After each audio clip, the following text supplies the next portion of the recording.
I think Charlie Kirk, by virtue of the direction he was headed, represented a tremendous threat, which is why you can't rule out that his position with regards to uncritical support for Israel, going against that position, put him at risk, made him a target to where um, efforts may have been taken to actively promote. You know, I'm not suggesting that Mossad directly targeted Charlie, but I also know there are things the intelligence agency can do to try to incite third parties like Tyler Robinson to act where they think that they're acting on their own behalf, but they've been fed a lie, they've been fed information deliberately designed to provoke and to inflame the situation. You know, what Larry just described is chilling, but it's also something we've seen play out again and again in history. Intelligence agencies rarely act directly when they can achieve the same result indirectly. Think of the Cold War era, when proxy conflicts and psychological operations shaped events without leaving obvious fingerprints. The idea that someone can be nudged, manipulated, even radicalized through selective leaks or provocations, that's not fiction, and it raises serious questions about accountability in a democratic society. If true, it means we aren't just talking about one man's tragic death. We're talking about how narratives can be weaponized to eliminate dissent. When I worked with the Central Intelligence Agency 40 years ago, that um, there were ways that you could um, feed information to somebody where they were unwitting that it was coming from the CIA. And they think it was coming from some other source. And then based on that information, they take action.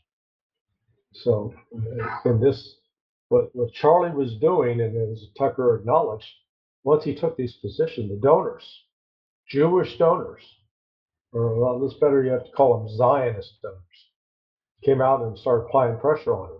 That's the kind of pressure few public figures are prepared for.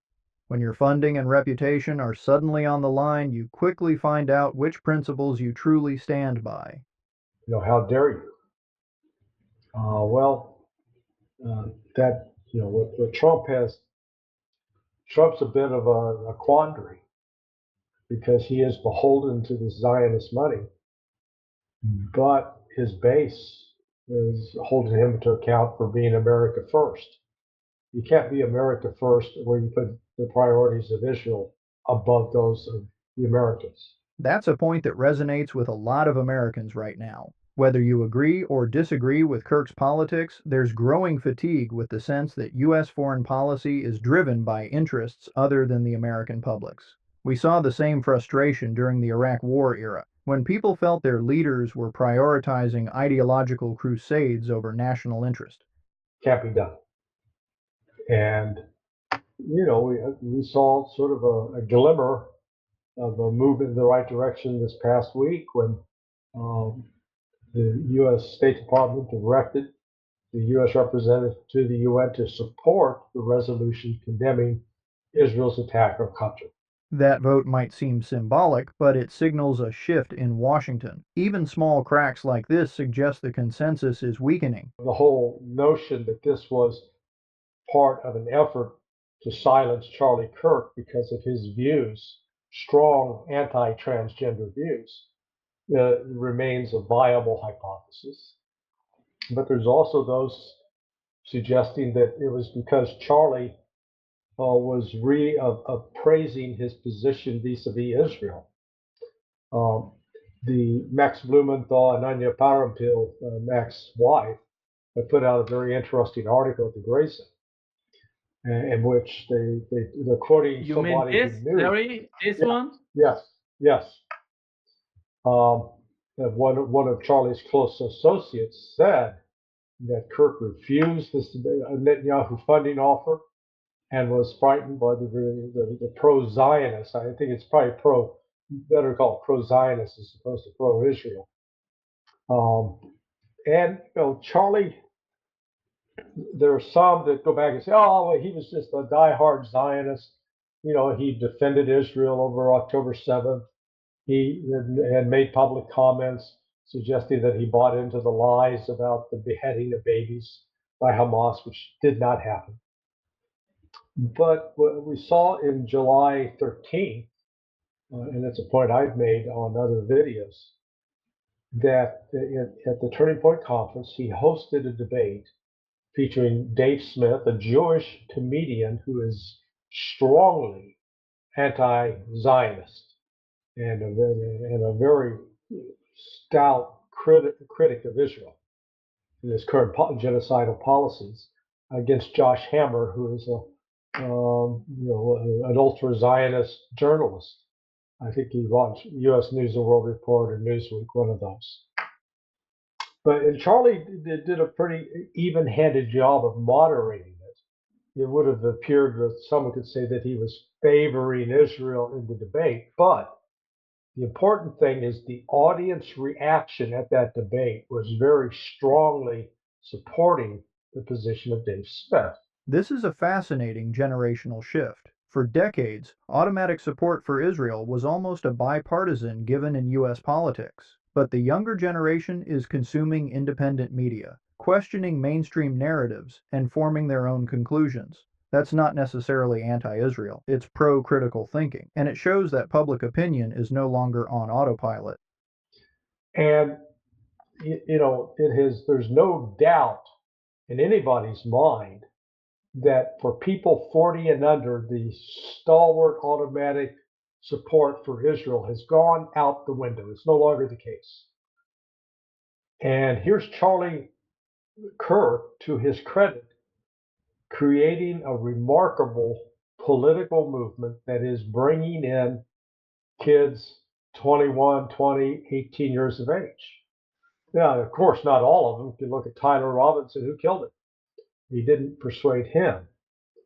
I give, I'm not saying I was not a fanboy of Kirk by any stretch, but I did watch and admire his ability to engage people of different points of view. He always did it without attacking the individual as a person. That's rare today. Civil discourse feels almost extinct in politics, and Kirk's ability to debate without personal attacks is something worth preserving. Without using any kind of ad hominem attacks or slurs. Didn't call into question their mother's past sexual behavior. And this engaging through dialogue, he was genuine about it. And so that, and you know what? I think that's what made him such a threat. That all of these radicals who have been cheering his death and celebrating it, as much as you may not like someone, if you look at how they talk, how they conduct themselves, I never saw him in any kind of exchange with students be mean, demeaning, or vindictive. So that tells you something about the person. That because he's 31 years old. Look, he's what, 10, 12 years younger than you. Yeah. And I would venture to say you may have changed a few of your views over the last 10, 11 years.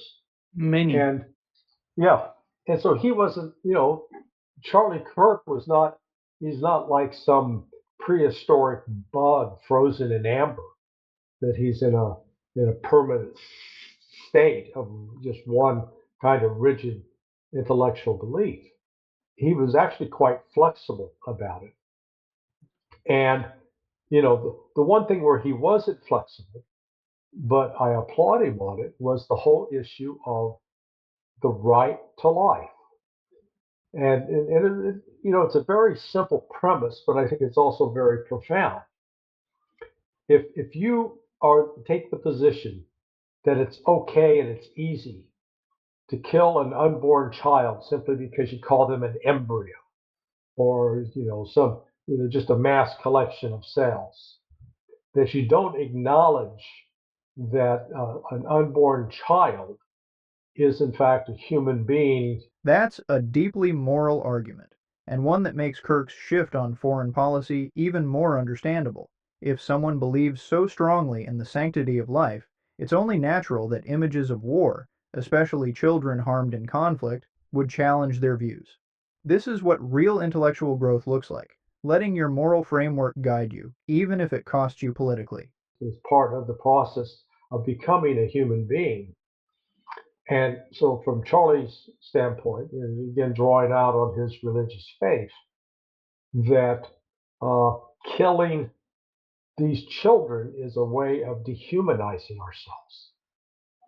And, I don't think it's any uh, grand coincidence that Margaret Sanger, who was really one of the biggest proponents of abortion and a eugenicist, one who believed in the superiority of certain genetics over black people, for example, was embraced by the Nazis. And the leading physicians in the Nazis studied her and collaborated with her.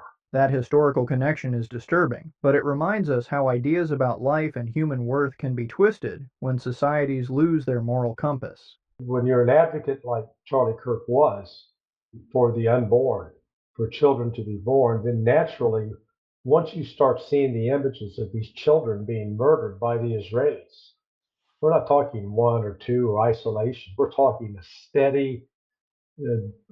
steady campaign to exterminate the Palestinian people. I think that started to weigh on Charlie's conscience. And that I think he was genuinely in the process of shifting his position, which, you know, I don't think you can rule out the possibility of saying, did the Zionists have him killed? Did they work in some way with this Tyler Robinson to encourage him to act, to make it possible for him to act?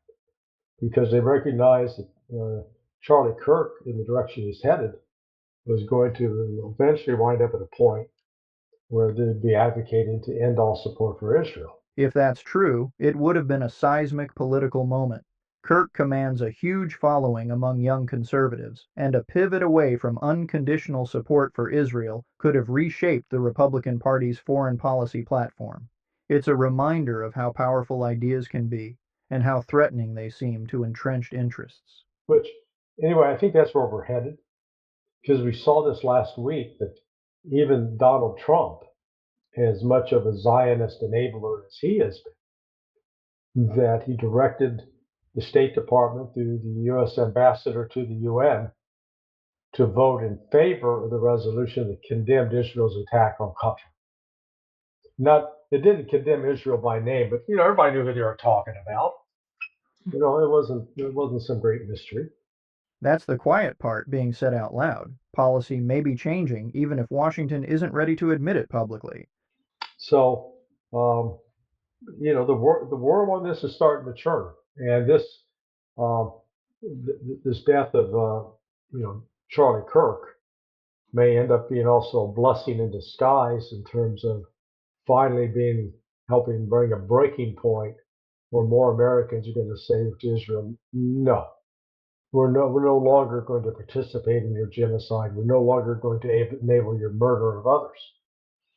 So I think what we were witnessing was Charlie Kirk was not a rigid ideologue, or you could say that he was very firm in his belief about protecting the lives of the unborn children, um, protecting children in general, whether it's from sexual predators or from violence or from poverty.